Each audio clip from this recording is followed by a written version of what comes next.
right. Tonight, if I had to give a word, a topic, it would be, if God is for you, who can be against you? If God be for you, who could be against you? I want that to sink in. If God be for you, who can be against you? See, watch this. Now we know that it is still called one body in Christ in love, a message to the church, amen? AKA also known as Discipleship University. Amen? So God want the disciples to know tonight, if God be for you, who can be against you? So we know that the main focal point in this ministry is to save lives. So we're equipping the men and women of God to go out and save lives. But watch this. Before you can go do your assignment, you need to be trained. And if you're not trained properly, when you go in the game, you're going to hurt yourself. Because when God trains you properly, there's no losing. Amen. When watch this.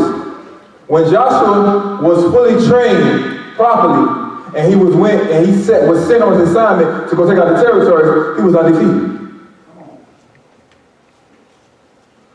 But he was trained properly, so he understood, if God be for me, who could be against me?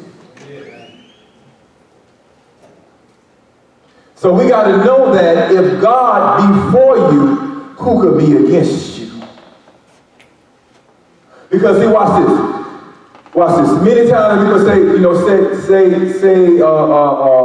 preposterous statements like, as a believer now, saying things like, well, I can't get this type of job, or our ministry can't do this, that, the other, the third, because of a man.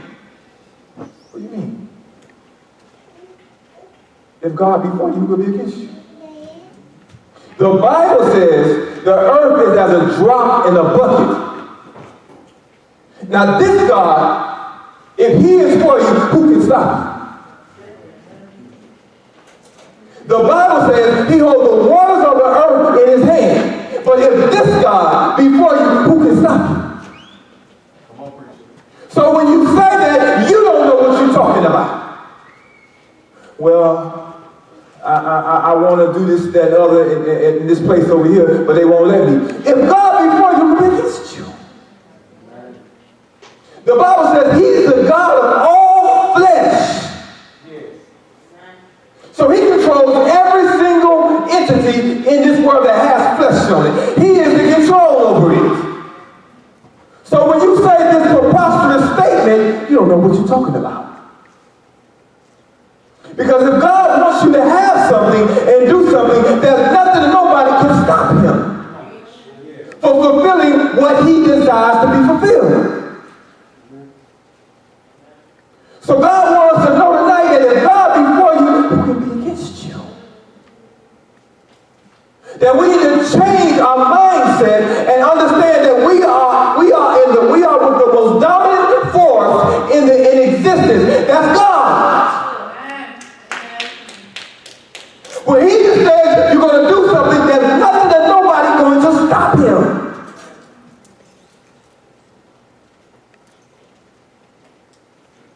But you got to train first. See, he's not going to back you if you're not trained properly.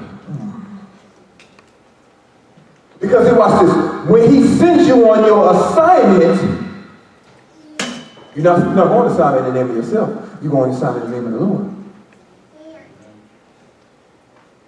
So if you're not properly, he can't trust you to do what God has asked you to do in that situation. Because remember, everything we're doing is for the kingdom of God. Because remember now, when you get in a position, it's for the growth and the development and the advancement of the kingdom of God. I'm going to say that again. When you get in a position in the kingdom of God, whether it's a doctor, lawyer, politician, you're there for the growth of the kingdom of God, the development, and the advancement. Advance, what do you mean by advance? Those who are not in Christ, you're there in that position to cause people to compel people to come in. But God has to test you and certify you. So when you go, you're going to run across some situations.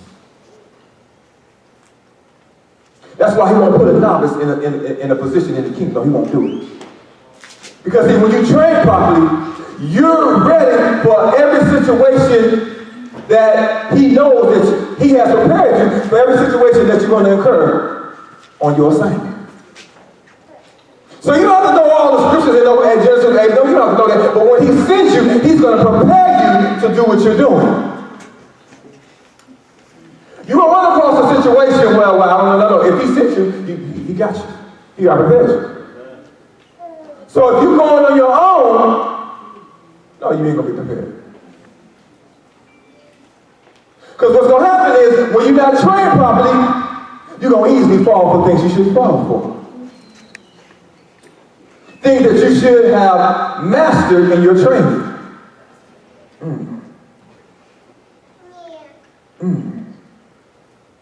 So he sends you as a teacher in the school system. Well, no. He sends you, you send yourself prematurely. He wants you just to work at the grocery store first because you wasn't ready yet. But though you have the gift of teaching, I don't want to be doing no grocery store. That's beneath me. I have the ability to teach. I got a degree from Harvard and education. And God said, no, not in the kingdom. You got to be trained first. I don't care what kind of credentials you have. What are your credentials? No. Your credentials are only good to be used in the way that I want to be used them for the sake of the kingdom. So you don't know the Harvard the other God sent you so that you can go into that educational system to save lives. So, but before you go, you need to be trained first. And if you're not trained properly by God, God cannot trust you. Because see, watch this. You go and you're not trained, the enemy, he's been around for thousands of years. He knows all kinds of tricks to play. None of us without God are not a match for the devil. Because see, watch this. Remember now, we used to be enslaved to him. He used to own us. He was our father. So he knows what you like.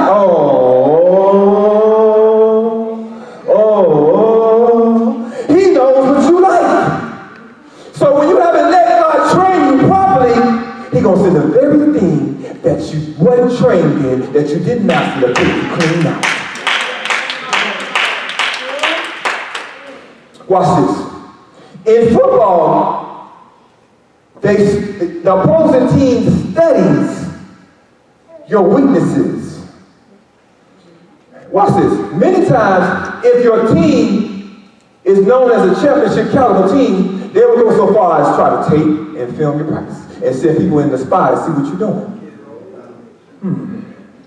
So y'all just doing a little practicing, whatever, and they'll send somebody in the camp to watch and see your weaknesses.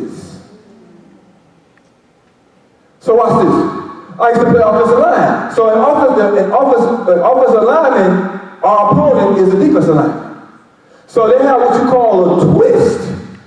And watch this. Any starting caliber on a collegiate or professional level, offensive lineman, you have to be able to handle the twist.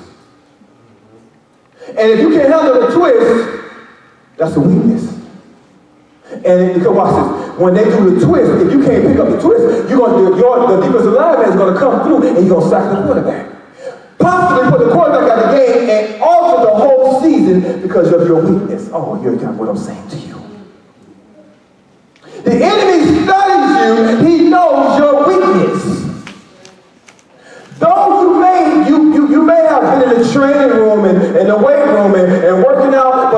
now you're not ready yet.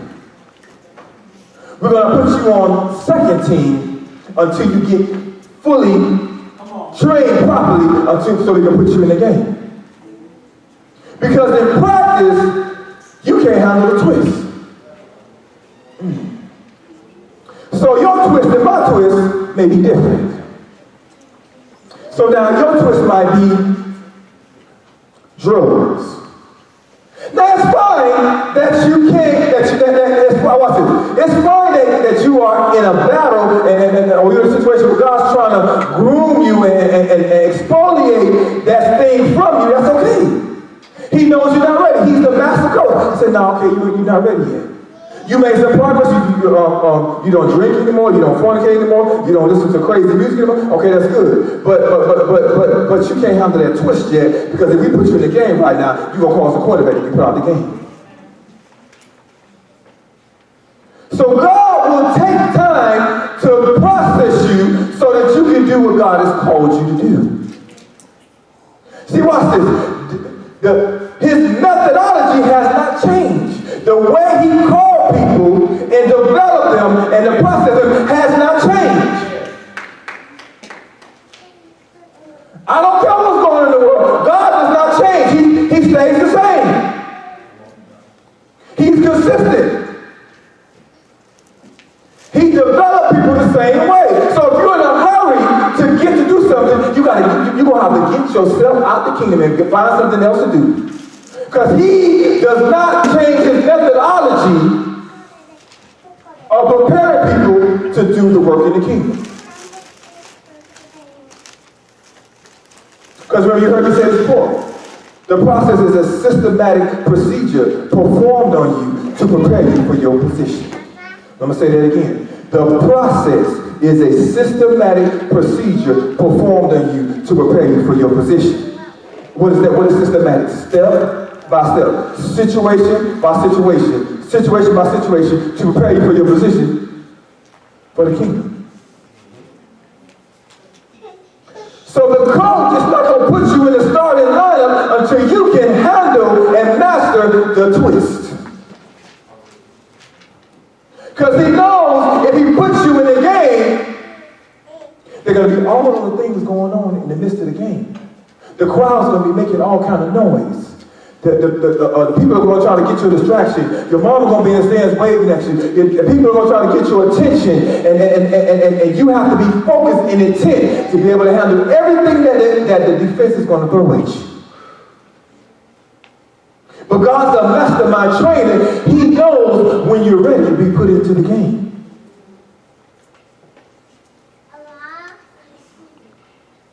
So God is not going to shortchange or change the way he processes you so you can do the things that he has called you to do. So if you have in your mind, I have a gift and I have a talent, I don't understand why they use me, you're not ready yet. You can't pick up the twist yet. God can't put you in the game, but he wants to prepare you, but you got to be patient and let him do it. He's a mastermind trainer. He knows when to put you in the game. Because he watches any position you have in the kingdom, you automatically become a star. They call it the starting lineup. Am I right about it? That's what they call it, right? Starting lineup. So automatically when you say, claim the name of Christ, you automatically become a star. So he puts you in your position. Everybody looks up to you as a star. Why? Because you claim the name of Christ. You let everybody know at your job, I'm a Christian. I'm a believer in Jesus Christ. Well, excuse me, I'm a son of God. Well, they know us as that, but we know the correct terminology is the son of God. Son and daughter of God. Amen? So now you're a star. So they're watching everything that you say and do. So God will not have the people thinking that you or I have some inadequacy, this is okay. No. I'm not saying you have to be perfect, but no. We're not talking about somebody living in sin. Someone flunking in a situation. Can't pick up the twist, if you will. And so before he does that, he's not going to put you in that position. Because you can go in the teaching arena and your issue is winning. Now in every arena you have women, but just using that example, now you're in the educational system and now you got all kind of beautiful women coming at you. But because you didn't let God train you in that, develop you and mature you in that area, now the devil knew that was your weakness. So now watch this. When they studied the film, they've already saw in practice and in little scrimmages that you had a problem picking up the twist. So the first day at school, now he's not going to wait until the third day or the second day. He don't come at you on the first day. Because remember, his job is to kill, steal, and destroy. And he knows that you were a slave to him. And at one point, he was your father. So he knew what defensive thing or play to call to take you out the game. So any good coach, not going to wait to highlight your weakness. He's going to take you out right away. So on the first day of school, he coming with that twist. You done conjured up this concocted idea that you ready to go into the school system, so you go ahead and go now. So here it is. Green 45, this you in your concocted mind. Green 45 on 2. You walk through the door, and the devil said, okay, we're going to run that twist right now. And you get to the line, who comes through the door? Not just any old female, the exact one that he knows that you like. He taking you out first play of the game. Hi! How are you doing today, Mr. Barber?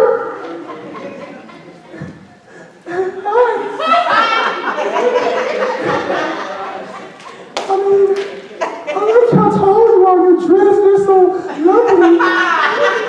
Are you married? You are? Okay, did you have a good morning today? Oh, I'm just trying to make friends with you.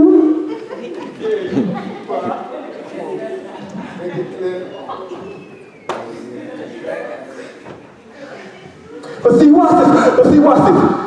Because you went on your own, you got taken on the first day. Stand up. So now, you at the first day of school, you done told everybody you were Christian, and you married, and because he said your type, exactly how you like it, take you out, first play. She got you walking through the school like a dummy. And everybody looking at you, I thought you said he was a Christian. They walking hand in hand? I don't see no ring on her finger. Took you out already. He taking her to lunch. They're coming back late for class. They're coming together.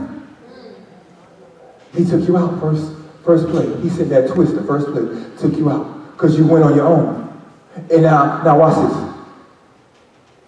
Everybody see this. They say, God.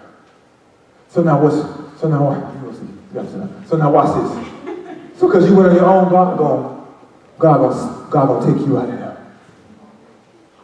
He gonna sit you down and say, you're not ready yet. You're not ready yet. You're not ready yet. See, God will never send us unless we're ready. He will never send us unless we're ready. I don't care what you're doing in the kingdom. God knows your weaknesses and your deficiencies. And he will not send you unless you're ready. See, when you send yourself, he's going to sit you down. He's going to sit you down. See, well, I think I got a date. Okay. All right. You think you got a date? So, what's the date? I think,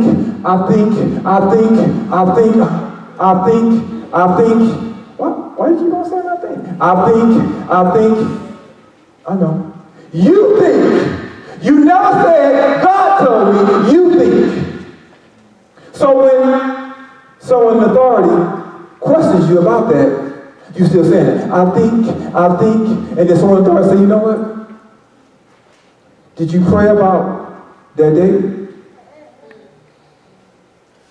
Because the Bible says he places governors and tutors over you until the time set by the Father. What does that mean? Whatever God got for you, what he wants you to do, he said governors and tutors over you. So one of the governors and tutors might say, you think is not the right answer. And if you get mad, I can say this with sincerity, and I know my Father will agree on this. I don't care if you get mad, because I said what you think don't count. Am I right, brother? It needs to be what did God tell you to do. Because if God didn't tell you to do it, you're going to go in that game, and the devil going to sit there and twist and take you clean out. You think. What you think can cost you the fatality of your whole entire family because of what you think. It needs to be, Jesus said, I only say and do what the Father tells me. So if God did not tell you what you think can cost you something. So I don't care what you think, because I said to you, no, that ain't God. God, show me that ain't God. You need to fast and pray and seek God on what you're saying, because of what you think can cost somebody life. And as I didn't say on the head tutor, as a governor, it is our responsibility, if God shows us something, to pull you to the side and say, no, that ain't it.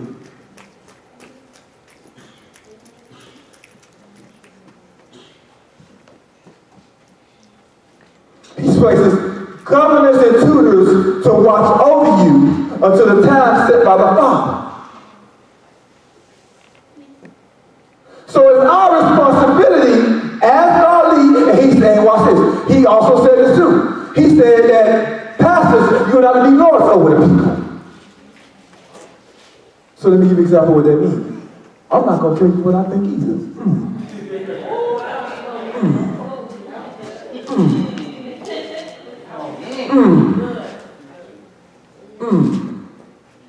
If you tell me that God told you, if you tell me that God told you your day is April 25th, who am I to contest that? He said, Pastor, you got to be Lord over the people. So who am I to contest if you said, because you're a child of God, you can hear from God. God can speak to anybody. You don't have to be no super duper spiritual for God to speak to you. He speaks to anybody, everybody. He's a big God. But we are defined as the God who holds the waters of the earth in his hands. And because of the death of Jesus Christ, we have access to the Father. 24 hours a day, 7 days a week. So who am I to say, oh, that is wrong? I don't think. What? Is you for real, Pop? I don't think you're ready because you don't have enough money to buy a house. What? Who am I to defy something that God said? Because I don't think you're ready. Who am I? Anybody said that? That's right, you said, no, I didn't say you said, but who are they to contest that if you say that's what God said? And God has never showed or revealed that you were wrong. Well, you don't have enough scripture under your belt yet, like myself, so you're not ready to lead a family spiritually. What? Last time I checked, he made Saul Now we call Paul an apostle all in one day. Why? Because he wanted to. He don't have to check with you and I when he get ready to do something. He just do it. He go. He just do it. He go. He do what he want to do. It would behoove you and I to line up with his will. Because we already saw what happened, or we seen what happened when people contest his will.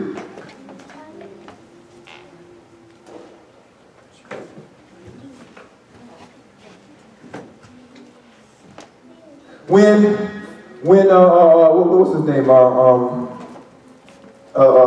Liz's husband, Zachariah, God had to show him. No, you talking stupid, right? Zip.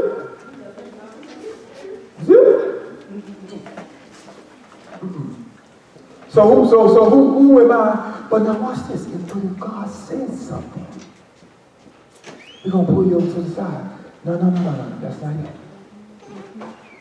Only because I heard God say something. Nothing to do with what I think. Who am I to contest what God said? Because see, I see this in the kingdom of God. You have men of God, they playing Lord over the people. You ain't ready yet to get married. You ain't ready to do this business yet because I think you not. They ain't never said, God showed you not. I think you're not ready to get married yet. So I recommend that you wait until you graduate from school and until you have enough money to get a house. That sounds like the world to me. That sounds like the world to me. Because see, watch this. Why is that statement and that mindset need to be killed out, and it is some type of cancer in the body of Christ? Because God uses tribulations and troubles to develop us into the character of God. So if we're playing Lord over the people, then we interfere with the gratification that's needed so you can do your ministerial assignment. So unbeknownst to us, we're working for the devil. Well, everybody got a house when you get married. There's nothing wrong with that. But suppose he don't want you to get one because you're too puffed up in pride. He want to humble you. And he wants you to move in with your mom and daddy to humble you down. He wants you to learn how to cook for real, finally.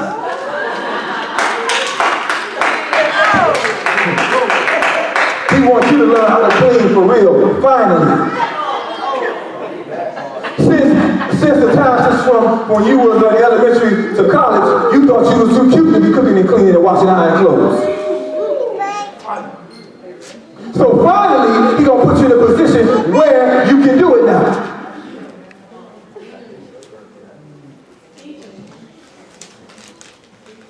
Because God knows that your assignment is not going to be out in the work sector, it's going to be in the house.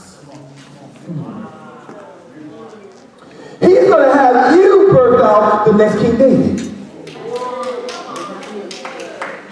So you're going to be home teaching and preaching all the sons and daughters that you're going to birth out through your loins, but you need to know how to be able to cook, clean, wash, iron, and sew, so you can do effectively everything you got to do. So you better teach, preach, prophesy, and prepare clothes for them to go to school on time. But if we play Lord, we're going to tell you that you need to have your degree by now. No. We're playing Lord. We're playing Lord. Affecting the kingdom because God wanted to use you strategically at home to birth out and groom the next King David. Because see, watch this. Any part that you play is important when he's developing somebody. So you can't play with that process. Because when you play with it, Unbeknownst to you, you're working for the devil.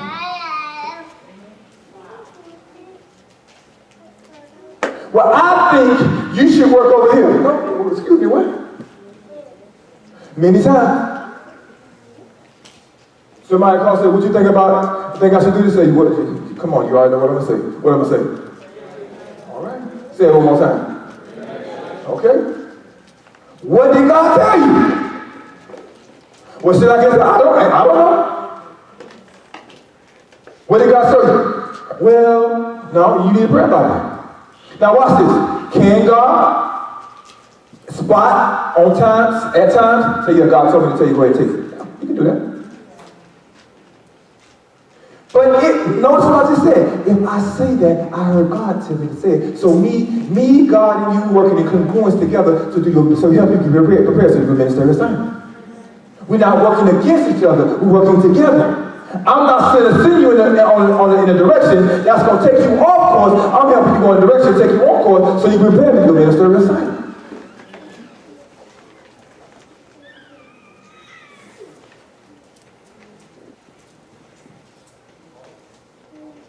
Oh, you know, that wasn't even top of the message. But I just obey God. Amen? But you got to know that if God be for you, who can be against you?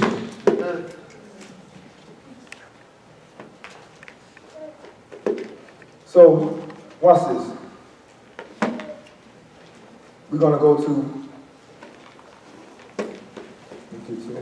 reboot my computer.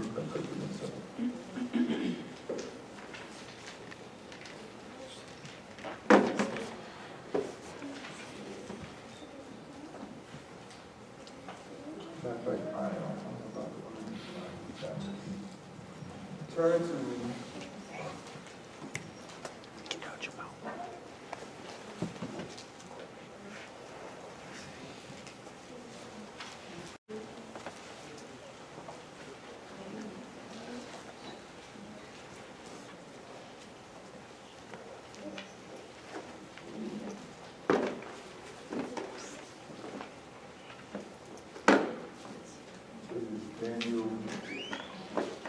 Daniel the third chapter.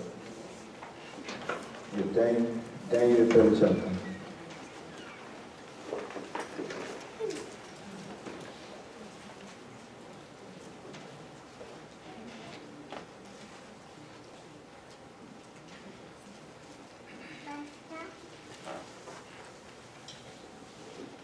Daniel the third chapter.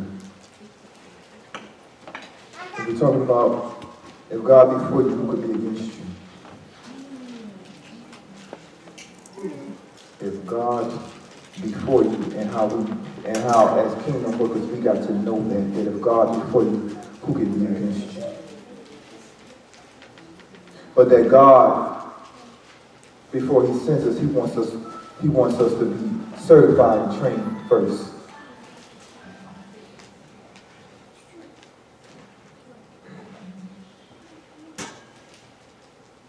You got a Devon, Daniel? You got a Devon? Yeah. Start at verse 1. Daniel 3. Daniel the third chapter, first verse. Yeah, go ahead, everybody. Daniel chapter 3, verse 1. Reading from the Amplified Version. Nebuchadnezzar, the king, made a gold-plated image whose height, including the pedestal, was 60 cubits, or 90 feet, and its width 6 cubits, or 9 feet. He set it on the plain of Dura in the province of Babylon. Then Nebuchadnezzar, the king, sent word to assemble the satraps, the prefects, and the governors, the counselors, the treasurers, the judges, the magistrates, and lawyers. Okay, wait, stop right there. So watch this. So, when God sends you, He's going to give you all this. Remember I said earlier, that when you accept Christ, you accept Christ and God puts you in your position, you enter into the starting line. So watch this. Daniel So in this situation here, he's put them in they're in the starting lineup, and you'll see what I'm saying. Go ahead, keep reading.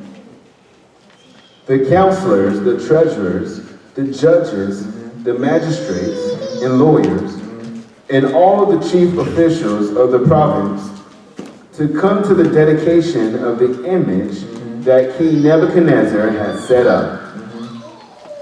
Then the satraps, the prefects, the governors, the counselors, the treasurers, the judges, the magistrates and lawyers, and all of the chief officials of the province gathered together for the dedication of the image. Wait, stop right there. So watch this. Watch this. Then you see now when God sends us, He's going to give us an audience. Remember now, when you get in position, it's for the growth and the development and advancement of the kingdom of God. So He sets up the situation for all of that to occur when He puts you in a position. Because now, if you know the story, that they were already in the political field. They were in their position. And so now watch this. Go ahead, keep reading. And all the chief officials of the provinces gathered together for the dedication of the image that King Nebuchadnezzar had set up. And they stood before it. Then the herald loudly proclaimed, "You are commanded, O peoples, nations, and speakers of every language, that at the moment you hear the sound of the horn, the pipe, the lyre, the trigon, or four-string harp, the dulcimer, the bagpipe, and all kinds of music, you are to fall down and worship the golden image that King Nebuchadnezzar has set up." Okay, stop right there. So, you know the story that a law was passed for them to do something contrary to what they know that was against what the Word of God says. The Word of God said, "Thou shalt have no other God before thee." But because they were trained properly, they were able to stand in the situation. Because see, God knows that the areas where you're deficient at. But see, watch this. Sometimes He can know the areas you're deficient at, but you might not know the areas you're deficient at. And God puts you in that situation so you can see. Because now watch this. The situation was arranged by God. This was not something that the devil did. This was a situation that was arranged by God. He allowed the situation to be what it was. Where Shadrach, Meshach, and Abednego, they were in a situation where their faith was tested. Their belief in Christ was tested. Their Christian morals and values, it was tested. Are you going to stand and do what you know was kingdom protocol, or are you going to bow down? Go ahead, keep reading. Verse 6. Whoever does not fall down and worship shall immediately be thrown into the midst of a furnace of blazing fire. Whoa, hold on. Okay. I just got the house that I wanted. I just got the car that I wanted. And it was God that gave it to me. It wasn't the devil. Okay? But the Bible says, any vine that he bear fruit, He cuts it back so you can bear more fruit. So I got the house that I wanted. I got the car that I wanted. Now, God ran a situation for you to go up higher. Watch this. Not higher per se for status, but go up higher in Him. Go up higher in your character. Go up higher in patience. Go up higher in long suffering. He arranges the situation for you to go into so you can go up higher.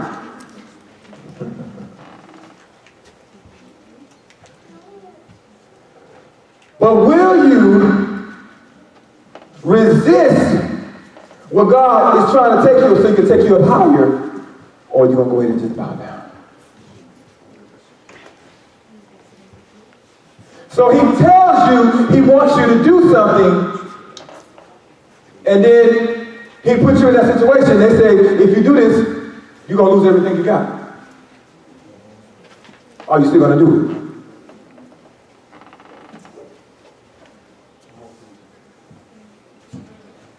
Just move into the house. Mansion. Luxury cars in the garage.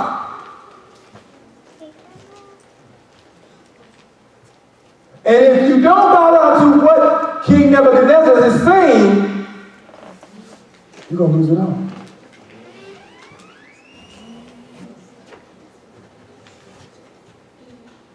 So can we allow God to develop us so we can go into the world system and save lives?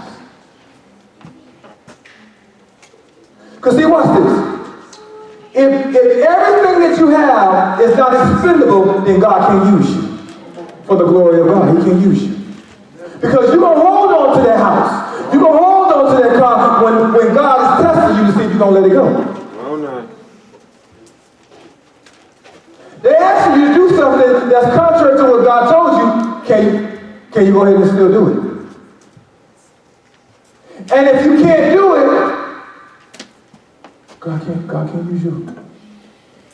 Because you have made your things and stuff God. And God says, there shall have no other God before me. And last time I checked, I believe it's in the book of Galatians, he said, those who are, what's the word they use? With selfish ambitions, idolaters, they should not inherit the kingdom of God.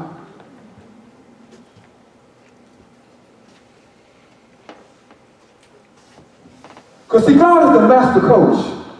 When you follow him, he has an all-inclusive package already set up for you. About all you got to do is follow him.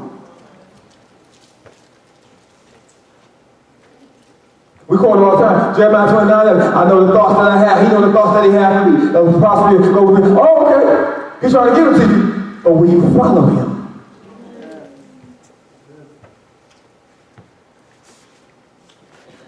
Watch this. The girl that Columbine, she did the will of the Father. So that was her assignment. So she glorified God in that situation.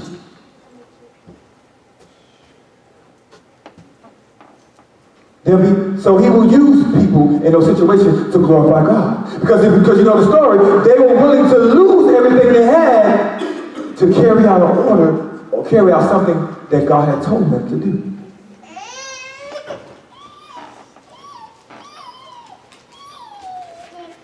See, the girl that Columbine, see, when you've been processed properly, it didn't matter to her that she was that by her saying what she said that she lost her life. See, watch this. God lets us know things that's gonna happen before it happens. So watch this. It was to God's glory, and watch this. And I guarantee you that she had no problem with it, because she understood that. Watch this. That by me taking this stance and by me doing this is going to cause the kingdom to advance. Souls are going to come because of my following God in the direction that he told me to go. In the Army or the Navy, they have what you call, they have a, well, I'll say it. I won't say what they call it. But they might send you on an assignment, and your assignment is just say you're in the Navy, you're in the Air Force, and your assignment is to go over to enemy's territory, and your assignment is to take pictures, and so that your pictures, by you taking the pictures, by them going over there, Like you go over there on this assignment that is there, you're going directly into enemy territory. Those are your orders from the sergeant to go on this plane and on this mission. There is a possibility that you may lose your life and you may never come back.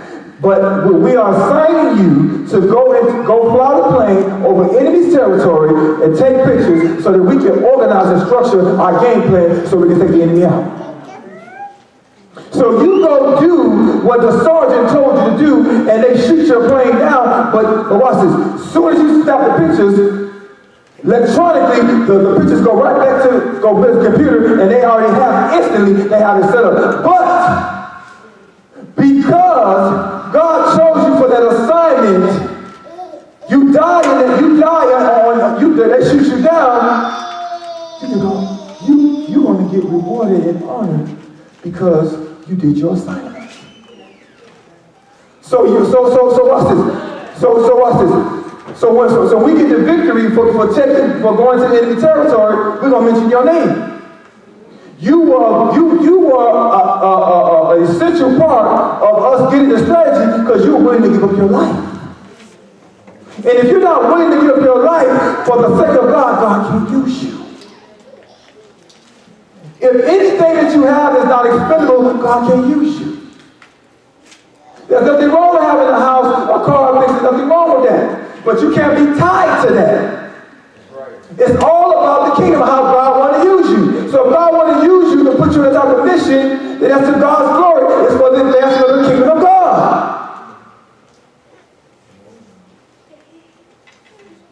Everybody's not going to live on the earth and do this and that for 100-something years. No, some people's assignment is going to be shorter. But it still goes in congruence with the game plan to save lives.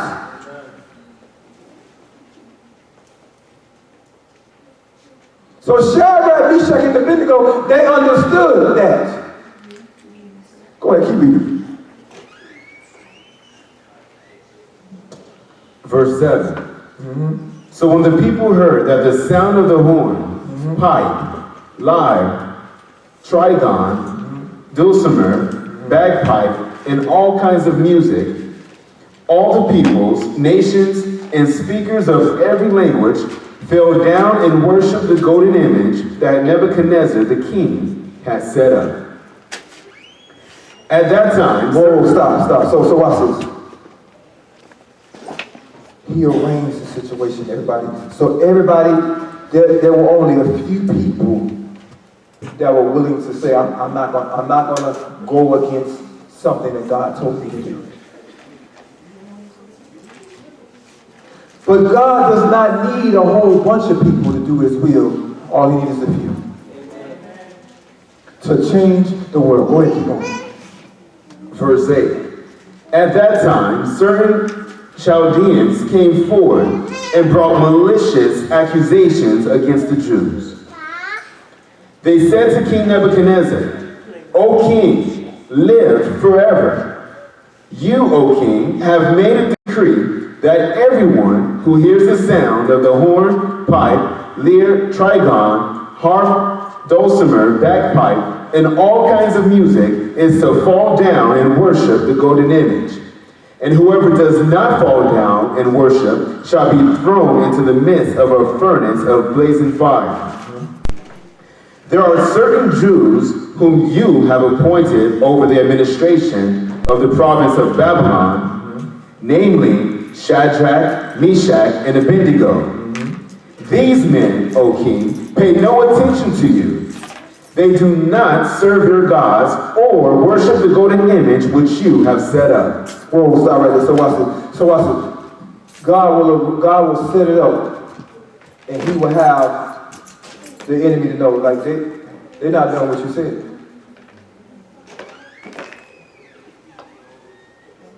Because remember now, you know the story about David and Goliath. Goliath was talking for a long time. Selling them out. Saying that like, send me somebody out here. This is what we do, baby. We in control. We running things.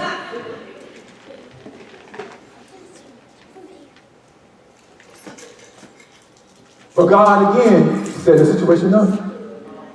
to show himself strong. The Bible says the eyes of the Lord go to and fro throughout the whole earth to show himself strong. See, God wants to show himself strong, but we have to be man and woman enough to be able to stand in situations when God said, no, don't bow down to that. Because see, watch this. When David said, no, I'll take him on. But remember that he was trained. He was sent by God. And he was trained. He said, I'll take him on. And it was to God's glory when he took his head clean off. Because remember, watch this. The scripture says, he says, Goliath told him, he said, if you defeat me, I'm going to serve you. I'm going to say that again. He said, if you defeat me, that's what Goliath told David, if you defeat me, I'm going to serve you. He said, but, see, let you know that he was scared and that he had doubts in his head. Because the biggest he was, what was he saying? Ill. He had doubt. He had doubt. See, the enemy is afraid of you, but you are afraid of him. Because if you read the story, he had somebody carrying armor that was in front of him. I'm like, what's it? Because he was scared. See, the enemy scared of you. He knows of the army of the true and living God. But you got to know that if God be for you, who can be against you? See, if he was that bad, then why he had to have somebody carrying a shield in front of him? And why did he have to propose a question of if? He knows of the army of the living God. But you gotta know that tonight. That if God be for you, who can be against you?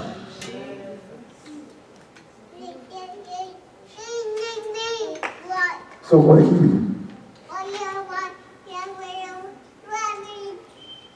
Verse 13. Then Nebuchadnezzar, in a furious rage, gave a command to bring Shadrach, Meshach, and Abednego. And these men were brought before the king. Stop right there. He bringing a starting line about. He bringing a starting line about. He bringing the first team out. He bringing the first team out. He bringing the first team out. Now these men are trained. They're trained. You know, hear what I'm saying? These men are trained assassins of God, taking down the devil's territory. God brought his first team out. The crowd, the sad traps, the counselors, the lawyers, that's the crowd. That's the crowd. He brought his first team out. These men were trained. Remember what I said? The eyes of the Lord go to and fro throughout the whole earth to show himself. He get ready to show himself strong in this situation right here. He brought out his first team. Go ahead, keep reading. Let us hear what the first team trained assassins of God look like. Go ahead. Verse 14. First team. Let's go, baby. Come on. Go ahead. Nebuchadnezzar said to them, is it true, Shadrach, Meshach, and Abednego, that you do not serve my gods or worship the golden image which I have set up? Now if you are ready, when you hear the sound of the horn, the pipe, the lyre, the trigon, the harp, the dulcimer, and all kinds of music, to fall down and worship the image which I have made, very good. But if you do not worship, you shall be thrown at once into the midst of a furnace of blazing fire. And what God is there who can rescue you out of my hands? All right. Sound bad, huh? Go ahead, keep on. Come on, first team. Let's show them. Come on. Go ahead. Shadrach, Meshach, and Abednego answered the king, O Nebuchadnezzar, we do not need to answer. Hold on. The first team said, they didn't go to the king. Look at homeboy, check this out. I'm on the king. I'm on the God who do all things. We ain't finna do nothing you saying, player. We ain't about that life. What?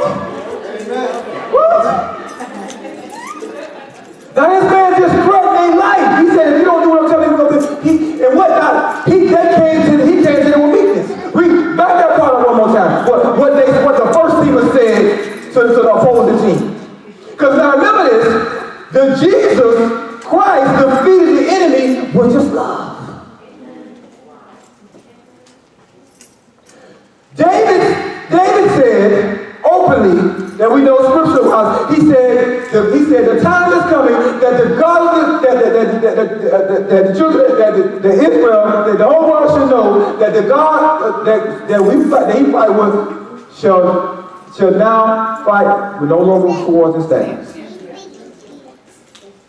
He said the whole world will know this. That the God of Israel, that we no longer fight with sword or staves. And we know that the Old Testament is the foreshadowing of the New Testament.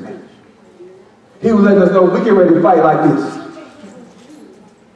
We get ready to use small things to take down big things. We get ready to use small things to take down. We getting ready to shift. We're no longer going to fight with swords or staves. We're going to fight with love. So go ahead and back that up with what the first team said. Go ahead. Shadrach, Meshach, and Abednego answered the king, O Nebuchadnezzar, we do not need to answer you on this point. If it be so, our God, whom we serve, is able to rescue us from the furnace of... Hold on, okay. See, sometimes, when God sends you on these missions, He's not going to speak and tell you how everything's going to turn out. Because notice what they say. They say, if I have a bad diagnosis and God don't deliver, I'm still going to go ahead and do the work of the Lord until I do go home. If they take the car, I'm going to still preach the gospel. If I'm living under the tree, I'm going to still do that. So if, devil, you go ahead and take it, that's why I say you cannot be an effective kingdom worker if you are tied down to things and stuff. If it's not expendable, then God can't use you. Because you're not going to let it go. Because you're not kingdom-minded. The Bible says to lose is the gain. That's the kingdom principle. To lose is the gain. In order to gain something for the kingdom, you might have to lose something. In order to take over territory, you might have to lose your house for that purpose, so you can take over territory. Yeah. You might have to lose your car for the sake of the kingdom, so some type of advancement can come.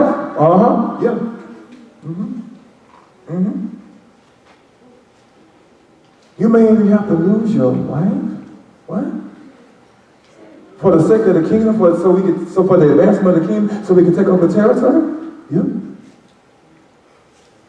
What are you talking about? Oh, for the sake of the kingdom, so we can take over territory, God allowed Saul to take David's wife from him. Because we spoke about that before. It went toward paying the price for the power so he could do his ministerial assignment. Why? So he could do his ministerial assignment so he could take over territory for the kingdom. So God allowed him to lose a lot of stuff.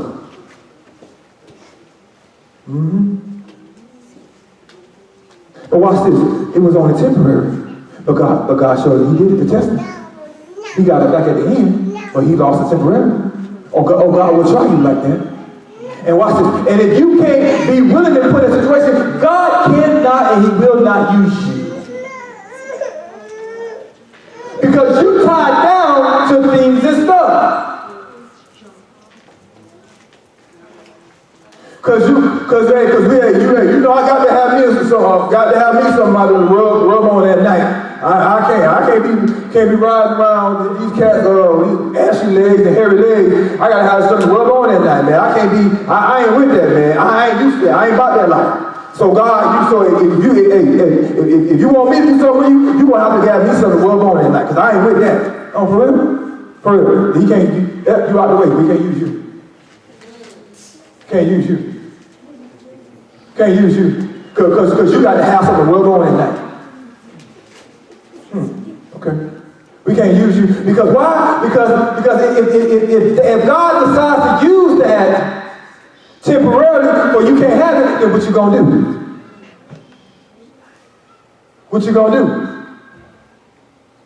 I gotta have something to rub on. I can't be wild. I ain't with that. I ain't with that. Huh? Okay.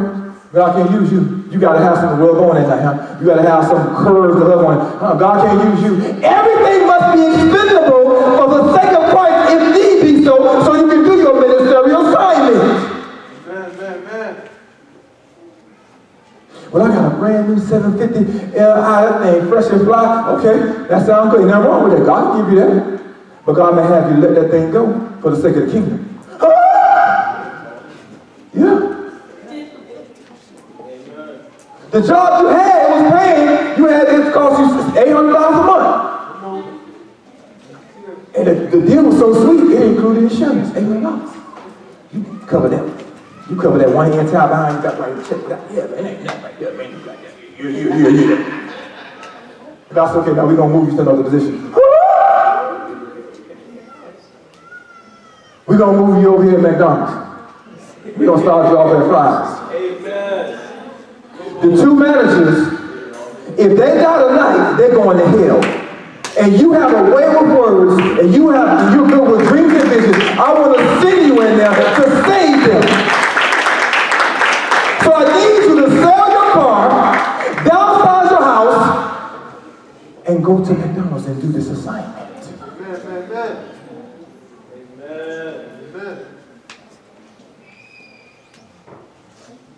I know you're not going to do it.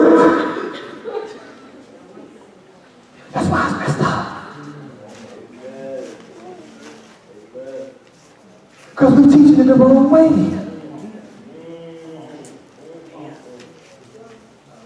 Nobody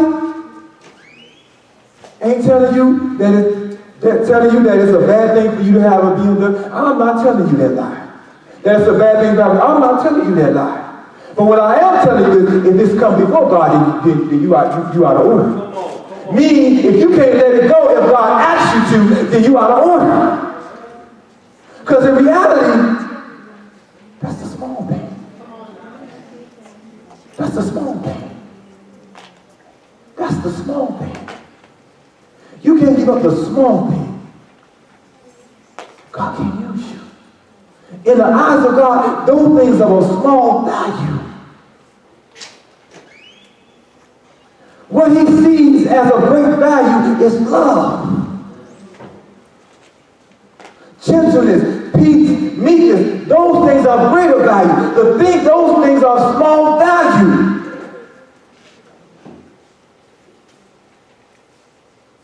God is love. So you can't give up your things of small value for love?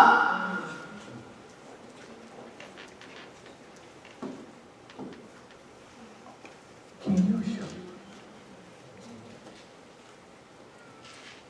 He can't use you effectively because holding on to the things of small value.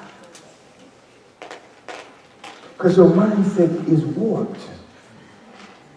And I'm going to back that up one more time. Anybody saying it's bad for you to get a BMW and bad for you to get a house, bad for you? No, I ain't telling you that. But it has to be expendable. It has to be able for you to let it go at any moment if God says so.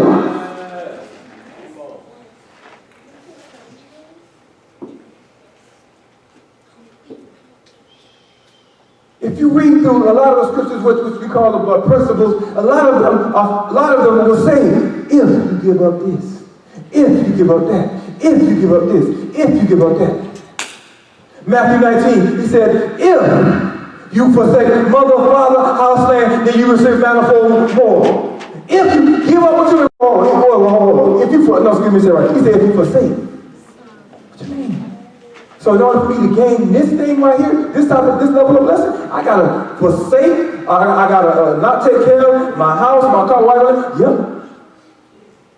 So many times in the kingdom of God, there are principles, there are things that constantly talks about you giving up something.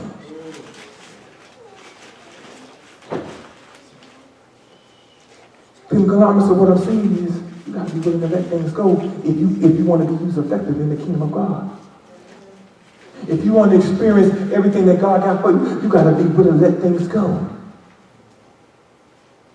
And if you're not willing to let things go, God can't effectively use you.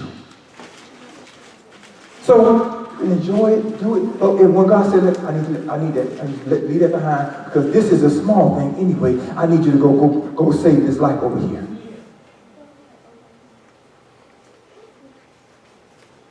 I was talking to one of my brothers earlier today, and we were talking about how in the kingdom we have a warped mindset of when it comes down to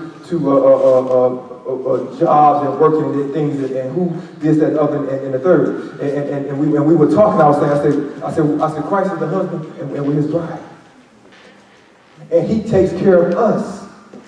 So in the kingdom, it is not for you and I to try to fend for ourselves.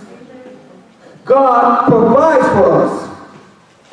Now, I'm not telling you not supposed to be doing that. You're supposed to be sitting on me and bombing. I'm not what I'm saying. But whatever he tells you to do, it is not your responsibility to take care of your house. It is not your responsibility to pay the house bill. It is not your responsibility to buy the food. It is God's. You're his bride. He's going to take care of you and her and the children. Your job is to do what God has called you to do. But in the kingdom, we have people thinking that, no, I have to take care. Why? See, when you have that warped mindset, you are a cancer to the body of Christ. You're teaching wrong doctrine. You're teaching wrong principles and concepts. If you're telling people that you have to be the provider, you have to protect your wife, you have to take care, that is wrong. God is the provider. Notice what I said. Back it up. No. You're supposed to be doing something. But whatever you're doing, it's still not the end all tell all who takes care of it. God is the one who pays your bills. God is the one who protects your children. So you mean to tell me that there are predators going on in the community, and you're in California doing a seminar, now somebody kicking the door down at your house because you have the wrong mindset. You think I gotta leave California, I'm doing God's business, I gotta get on the plane. No! That's not, God's your protector. So what you could do is say, Lord, cover them while I'm going over in the house in Jesus' name. God is your protector. He's your provider. Because when you have that mindset, you're not going to do the work of God. You already set. You already got your house. You already got your car. And then God shifts your position, and your position does not adequately supply what you have. If you talk wrong, you're going to say, that ain't God. God ain't going to tell me to leave it. Yes, he will.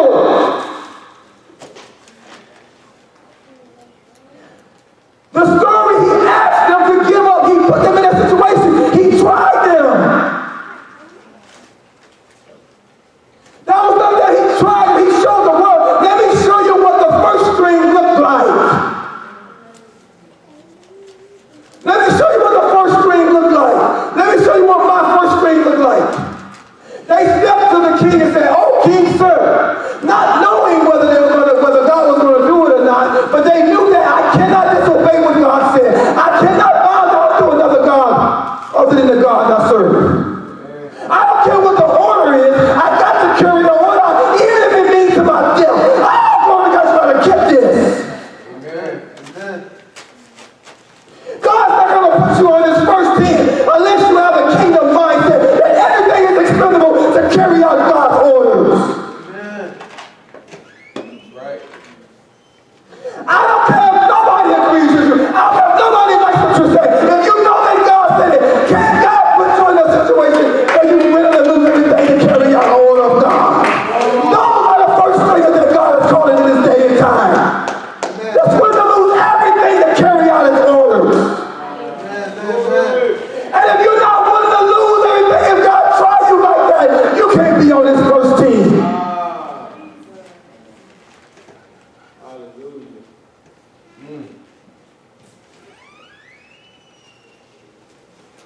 My wife don't like what she said. Pastor, what does that have to do with what God said?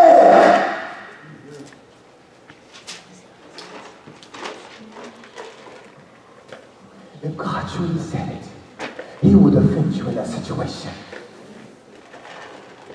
Because see, watch this. We know the story that God did deliver. But watch this. It still would have been to God's glory if they went into that fiery furnace and died right there on the spot. It still would have been God's glory. You gotta get this. Why would it be to God's glory? Because these men, his first string, his first team, they were willing to say, I got kingdom mindset. I'm willing to lose anything and everything to carry out this assignment, no matter, even up to death. They would have been glorified. They would have been honored in the eyes of God because they were willing to lose everything because to carry an order out. Too many times in the kingdom of God, we're tired of the things and stuff. We refuse to do what God is asking us to do. So God can be glorified and honored.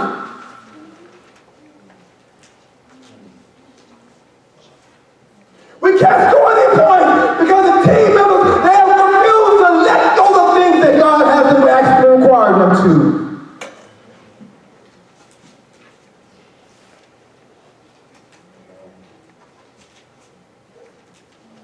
Lies. You gotta do it. That's a lie! It's God's job. What he needs you to do, and I do whatever he said. Jesus, God in the flesh, he said, I only say and do what the Father tell me to do. The scripture didn't say they were reading, oh, my wife didn't like it, so I can't do it. What? You ain't on God's first team. He can't put you on his first team. Well, some people in the church don't really agree with what I'm saying. Now, hear what I'm saying now. You better make sure that's God now. But watch what I'm trying to say.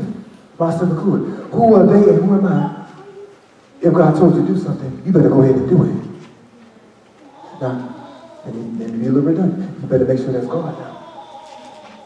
But if you know that it's God, sometimes, watch this.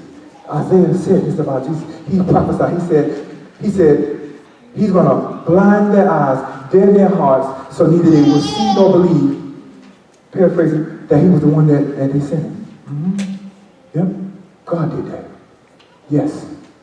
Isaiah prophesied. He said that he's going to harden their heart, blind their eyes, deaden their ears, so the people, he's going to harden their heart, blind their eyes, deaden their ears, so they will neither see nor hear what you're saying. You're going to look straight and stupid, but can you still carry the order out?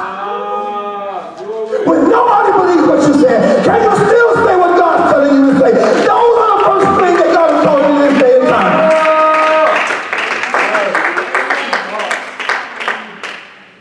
Nobody agrees with you. Can you still carry the order out? Because the Bible says, in the book of Habakkuk, he said, though the vision tarry, wait for it. In the end, it shall speak and not lie. So Jesus was saying that he was telling them that he basically was telling me that he was God in the flesh and that he could forgive sins before Moses was, I was, and that I'm going to die while I was given 3 days. He said all these to them preposterous and incredulous statements. And so watch this. Now they look crazy. He kept telling them, I'm going to die. I'm going to rise again in 3 days. That's what God told him to say. I'm going to die. And I'm going to rise again in 3 days. So we only know the times that were recorded, so we don't know how many times he actually said it. He might have said it right before he went to sleep every night. Hey, check this out, fellas. I'm going to die, and I'm going to rise again in 3 days. We go to the city. Hey, check this out. Hey, I'm going to die, and I'm going to rise again. We don't know how many times he said it, but he said it. Even though he looked stupid to them, he still said it. But I declare it to you, when he rose again on that third day, God proves what he said, that God did say what he said. When he rose again on the third day.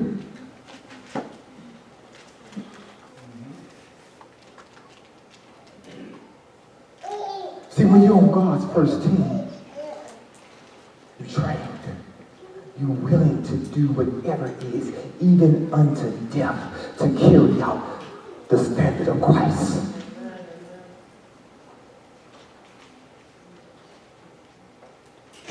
Go ahead, keep reading. If it be so, our God, whom we serve, is able to rescue us from the furnace of blazing fire, and he will rescue us from your hand, O king. Hold on, wait, hold on. They said, if it be so, he is able. See, First Timothy know that he don't have to heal you of cancer, but he is able to heal your cancer. That's right. That's right. He don't have to come through with the check, but he's able to come through with the check to pay your rent. He don't have to give you some money to get something to eat, but he's able to if he don't give you something to eat. Because we got some things twisted in the kingdom that whatever you pray for, that God gonna go ahead and do it for you. Because see, sometimes God want to see, if I don't give you something to eat, what you gonna just fall apart? You gonna come to church no more? Or you gonna call Joe to get something? Oh, okay. Let's see what you gonna do.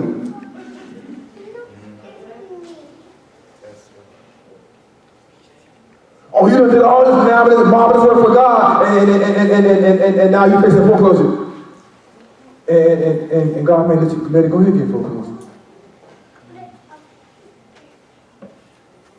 Can you still go ahead and do what God calling you, asking you to do? Or are you going to stop and get mad and curse God out because you thought what you were doing, it warranted you doing him coming through for you? Excuse me? Suppose he wanted to use you to show that in foreclosure, in divorce, in a fatal illness, that you can still serve God. Amen. That's what the first team is doing. That's God's first team right there. No matter what's going on in my life, I'm going to still do what God has assigned me to do. That's God's first teamers. Amen.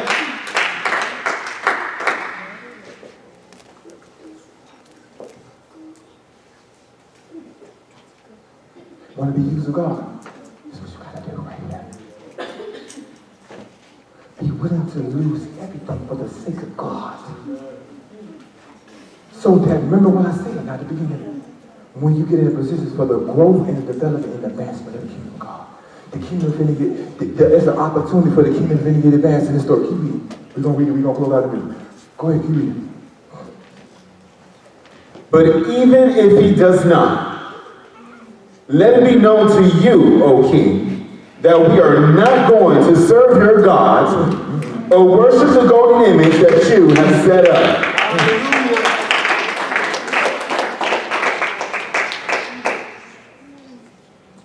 Then Nebuchadnezzar was filled with fury, and his facial expression changed toward Shadrach, Meshach, and Abednego. Then he gave a command that the furnace was to be heated 7 times hotter than usual. God set it up. He set it up. Go ahead, keep on. He set it up. He commanded that certain strong men in his army to tie up Shadrach, Meshach, and Abednego, and to throw them into the furnace of blazing fire. So wait, stop. So in some cases, to get the level of glory that he requires in the situation, he make it worse.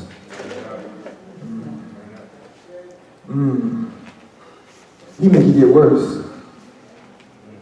You got divorce papers, foreclosure, illness, trouble with the kids.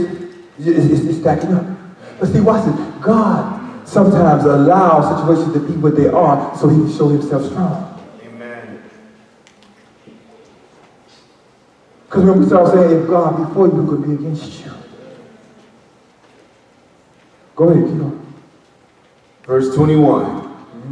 Then these 3 men were tied up in their trousers, their coats, their turbans, and their other clothes, and were thrown into the midst of the furnace of blazing fire. Because the king's command was urgent and the furnace was extremely hot, the flame of the fire killed the men who carried up Shadrach, Meshach, and Abednego. But these 3 men, Shadrach, Meshach, and Abednego, fell into the midst of the furnace of blazing fire, still tied up. Then Nebuchadnezzar the king looked and was astounded, and he jumped up and said to his counselors, Whoa. There you go, right? There go the advancement of the kingdom of God right there. There you go. First team. First team, they get ready to score some touchdowns. Satraps, the counselors, the lawyers, the administrators, who else? The judges, and the what was?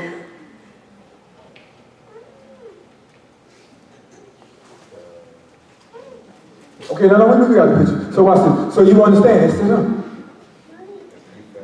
It's set up. It's set up.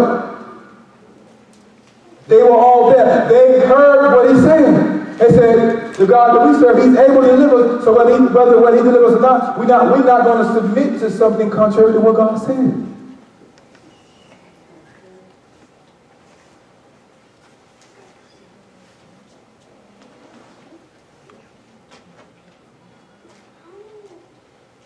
Because in other words, we can't compromise to get the kingdom work done in the kingdom. Bible said promotion comes from him. It's up to him who we want to promote. But you can't compromise to get it. Because see, watch this. You can go ahead and compromise and do things that you shouldn't do to get the company to grow. But because you didn't do it right, it'll never go to the level that it should go because you compromise.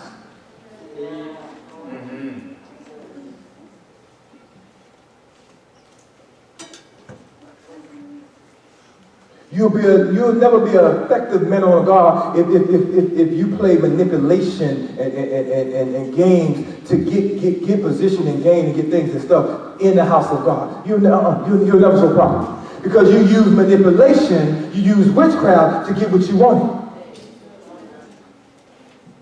So you will never grow you will never grow into the level that God needs you to grow so you can miss that because you use manipulation to get it. You seduced the people to get the position that you wanted. You manipulated them to get the thing that you wanted done. And when you do it that way, you're not effectively growing, and so God can't use you. See, when you try to go around the process, no. You hinder, or you slow down, or you even come to the point where you abort the actual plan of God for your life because you try to take a side here.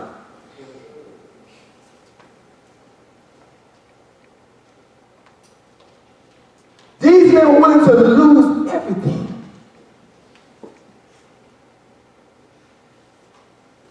At each level you go, God may try you. Are you willing? Can you lose everything again and again and again? Yes, he will.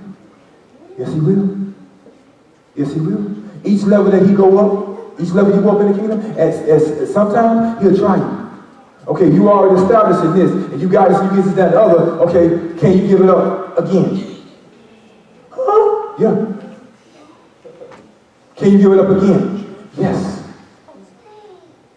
To go higher, can you give it up again? Are you willing to let it go again to go higher? I already established you in this. Say, I'm the vine, you are the branches, I purge you that you might bring forth much fruit.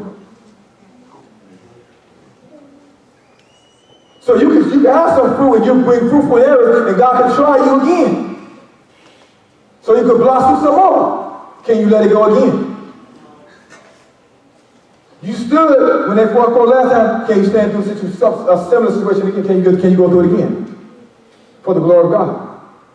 In reality, so that you can grow an area of deficiency in you.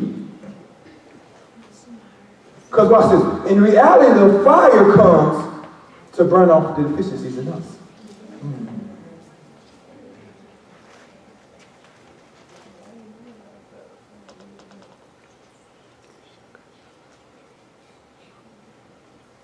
Shadrach, Meshach, and Abednego, God's first team, was they were willing to let it go. So they were in position to gain to get a touchdown, get to the touchdown and gain the souls because they were willing to let it go. Go ahead, keep reading this. Let us hear what happened. Go ahead, keep reading. Then Nebuchadnezzar the king looked and was astounded, And he jumped up and said to his counselors, "Did we not throw 3 men who were tied up into the midst of the fire?" They replied to the king, Whoa, hold on. While you was going through the foreclosure, while you was going through the divorce, while you were going through the sickness, you still was going to church. Your coworkers knew what was going on, but they still saw you come to work, glorifying God, singing songs. Just before you got the diagnosis, just before you got the divorce, just before you got the foreclosure, they saw you reading your Bible, they saw you studying, praying, and being friendly, and they saw you keep doing it. While everything is still on a consistent level, still going to take you out, you still doing the same. You still being steady.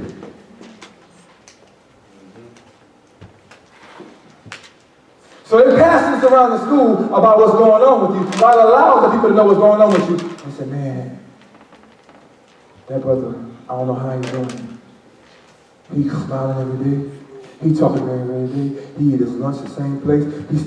I still hear him ministering the gospel. Man, I want the God that he has. I want that. How he's able to remain steadfast through the midst of adversity. Can we let God put us in some precarious situations so we can reflect the image of Christ, so we can gain souls? Can we let God put us in the fiery furnace and then wait for God to show up at the last minute and say, "Oh, no, you ain't gonna die. Oh, she's not gonna divorce you. Oh, you're not gonna lose the house. Oh, you're not gonna lose your job." Can we let God put us in those types of situations for the glory of God? For the advancement of the kingdom of God? Can we gain some touchdowns for the kingdom of God? But if you tie down to your things and your stuff, God can use you to glorify himself, to advance the kingdom of God.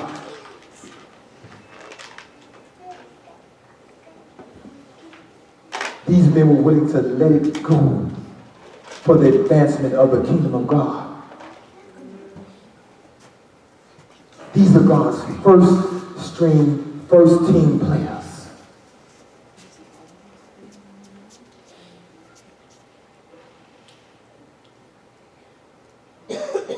They were willing to go in and lose everything. Go ahead, keep reading. They replied to the king, "Certainly, O king."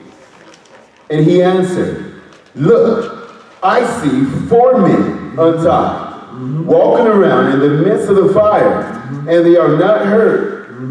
And the appearance of the 4th one is like a son of the God." Amen. Stop right there. When we start off saying, if God be for you, you can be against you.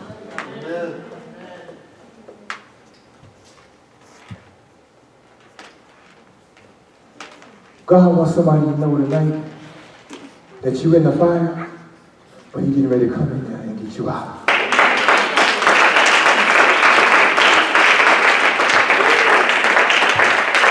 But he wants you to know that he lit the fire so everybody can see what's going on. They can hear what they know of the situation. Oh, glory to God, you got to get this. And he's getting ready to come in and show himself strong. He's ready to bring you out.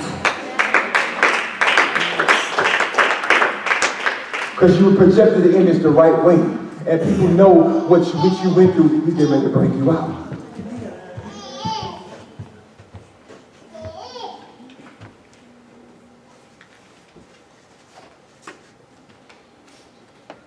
Watch this. God has to take us through situations so that he can use us for his glory. For the growth and development and advancement of the kingdom of God. I'm going to say this, but then we're going to close out. I know that sounds like a I know that. And I was reflecting on this today, and it was like, I shed a few tears just thinking about it, man, just how awesome God is and how faithful he is and how he uses situations to refine us into the character, and how at the end of a fiery type trial, how you can look at it at the end of it and say it was good. How you can look at you thrown into the fiery furnace and they turned it up 7 times, and you can, when you come out of it, you can say, man, that was good. And not be mad with the people, with the soldiers who lit up the fire, and not be mad with King Nebuchadnezzar. How you can look at that situation and say, man, that was to God's glory. Man, that was a good situation. That was a good thing. Look at what it did to me. Look at how it changed me. Look at how I am today. Look at the man of God I am inwardly today. Not necessarily about what's outside, but look at who I am, how I feel, how I talk, how I act. Look at what the fire did.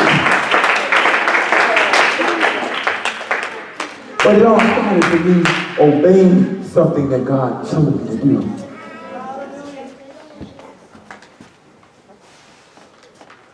See, a good coach, he's going to put you in position to make the play. A good coach is going to train you properly so you can be a first teamer.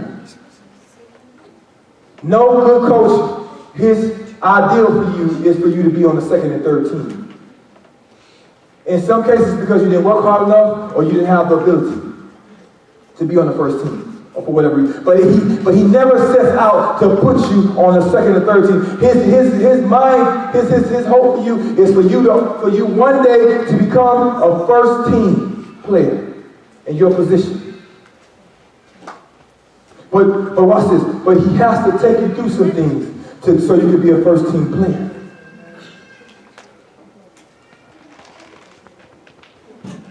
I know that God made me a first team player. I didn't make myself a first team player. God made me a first team player. I'm on the first string because God made me. He developed me. He took me through some things to make me a first string player. I didn't want to be a first string player, but God made me one. God took me through some situations to make me a first string player. Now, I didn't make myself one. No. God made me a first string player. He took me through some things. Watch this. So here goes. He arranged some situations for me to go through where he told me to do something. But then he arranged for people that were around me not to see it, agree with it, or understand it. But that was going toward making me a first string player.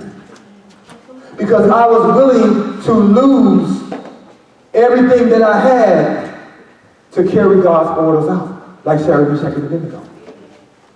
I was willing to lose the house. I was willing to lose the car. I was willing to lose wife. I was willing to lose the relationships. I was willing to do it to carry an order out. That's the making of a first string player. He has to know that, can you leave your things behind to carry an order out? Even if nobody agrees with what you're saying.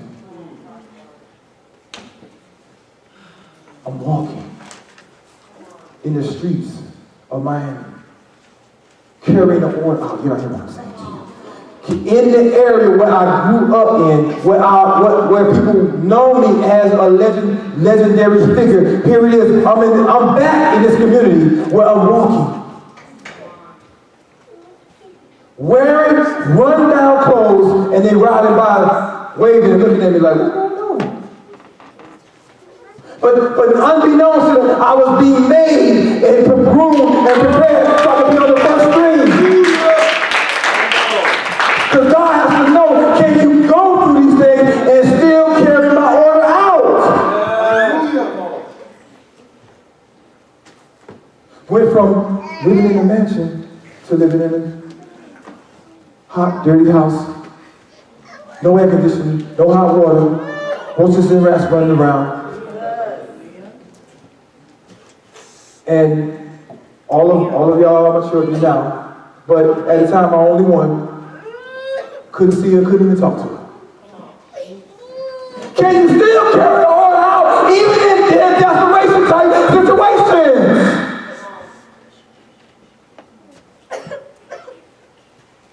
Nobody agreed with what I was saying. Nobody didn't like the orders that God gave at home. Many of my colleagues at church, they didn't like the orders either. Some of them came and told me to my face, they said that if you did that to me, I would do the same thing to you. I said, Can you still carry the order out even if nobody agrees with what you're saying and you looking stupid at home and at church? The making of a first stringer. The making of a first team player in the kingdom of God. In spite of what everybody was saying, I still carried the water out.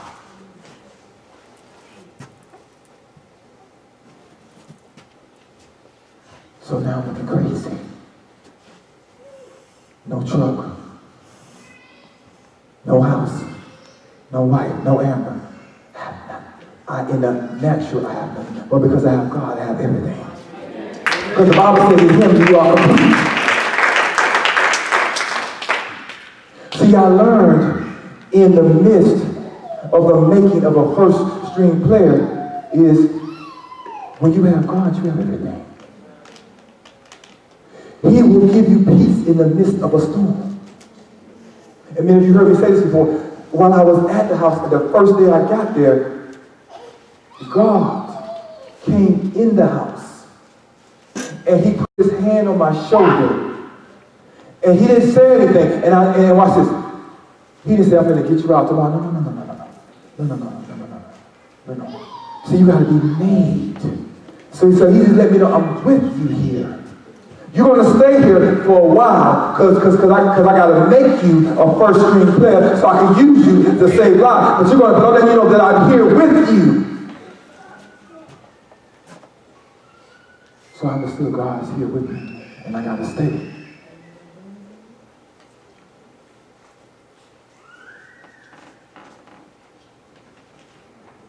So now I'm looking crazy.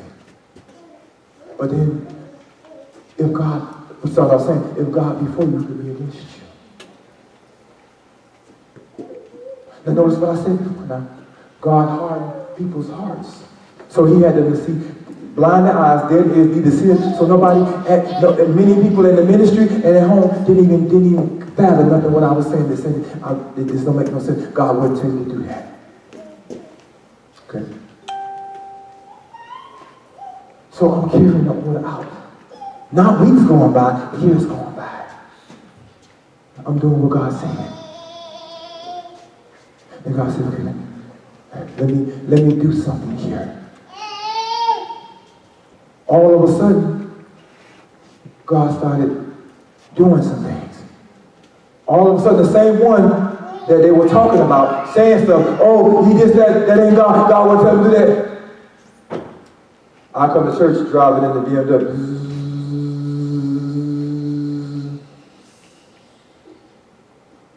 If God be for you, can be against you. We leave the park. And then the church leaves the park, and when they come to the house where we at, one of the same people who was saying that, oh, this ain't God, what you doing? This ain't God had them to turn around and give me 12 boxes full of food that they sell at Whole Foods store. If God be for you, who could be against you?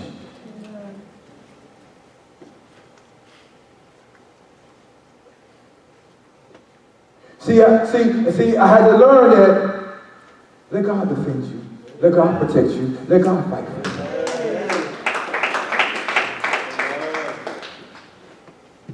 One of my family members, like, this ain't God. God wouldn't tell you to do that. As they continue to saw me stand, then one day they saw my whole family come pick me up and go out of town. They stand out there looking outside like, man, to God be the glory. God was with you. If God before you, could be against you. But I stood in the fiery furnace and reflected God to the same ones who were saying this ain't that. I was preaching to them. I was preaching to them about love and kindness. Even though they didn't want me to come to the house and get a glass of water. But when they saw my family come pick me up at the same house where I was looking crazy, when they were saying that it ain't God, when they saw my family come, they said,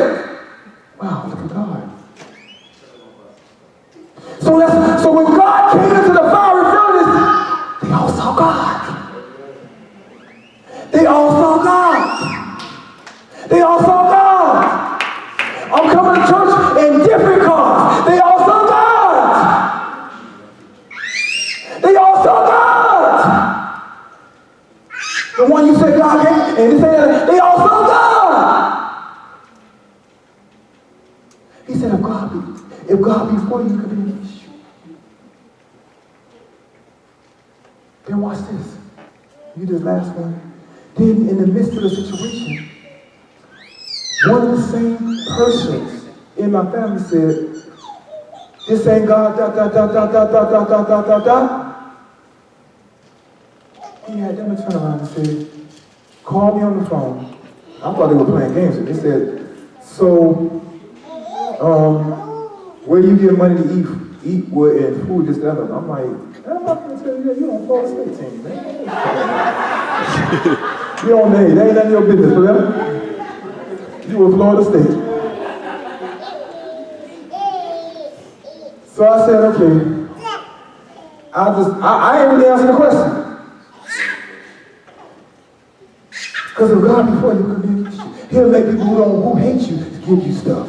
Oh, God, you better get this. They may not even like you, but since He's the God of all flesh, He will make them do stuff even if they don't want to. The same one that said, this is not God. I hate you to my gut. I don't want this, that, blah, blah, blah, blah. He made them turn around. Because He's the God of all flesh. Because remember I said, if God be for you, who can be against you? He made them, tell us the story, He made them say, you know what? I'm going to pay your phone bill and I'm going to give you a allowance. You want to hear what I'm saying to you? What are you talking about? If God be for you, who can be against you?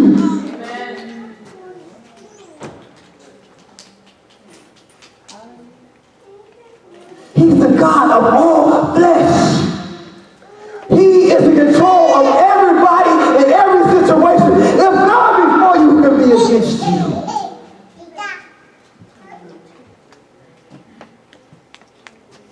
In the midst of David's process, Saul sent the men to go get him. Each way he sent, the Spirit of God fell upon him and he began to prophesy. If God be for you, who can be against you? Then Saul said, I'm going to go myself. He went, and the Spirit of God slain him, and he began to prophesy to the place where he stripped his clothes off naked. If God be for you, who can be against you?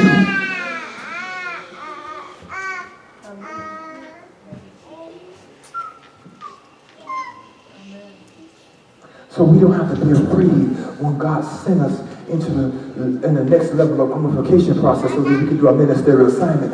Know that tonight, that if God be for you, who could be against you?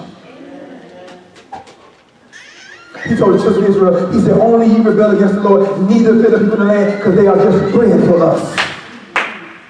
What does that mean? He said, don't rebel against the Lord, neither fear the people in the land, they're going to feed you. Because I'm the God of all flesh, because I said so. Keep believing, keep trusting, and when I told you that y'all going to the promised land, keep believing that. Don't fear the enemies. They work for me now. They're going to feed you. If God be for you, who can be against you?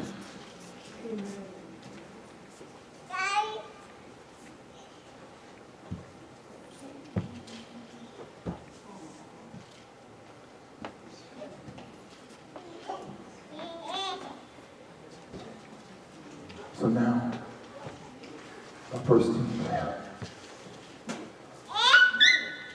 And now, as a first team player in the kingdom, it is your obligation when you come into success area to bring others into it also. You don't get certified and fortified or something and say, well, I got mine, I'm good, No. And I'm just gonna go here for a second. Okay, now I got my weight now. I'm trimmed up. I'm looking good. So now it's my obligation as a kingdom worker to try to help others get their weight down. Amen. Oh, see, now look at me, man. I'm fly. Now, baby, I got my suit on. Yeah, man. I'm trimmed up, baby. You know what I'm saying? I'm doing my thing. Wait, now let that into your mindset. You got yourself together. Now help somebody else get themselves together. When you come into success in the area, it is your kingdom obligation to help others get success in that area also. That's not kingdom mentality. You got yourself together, now help somebody else. As God leads, of course.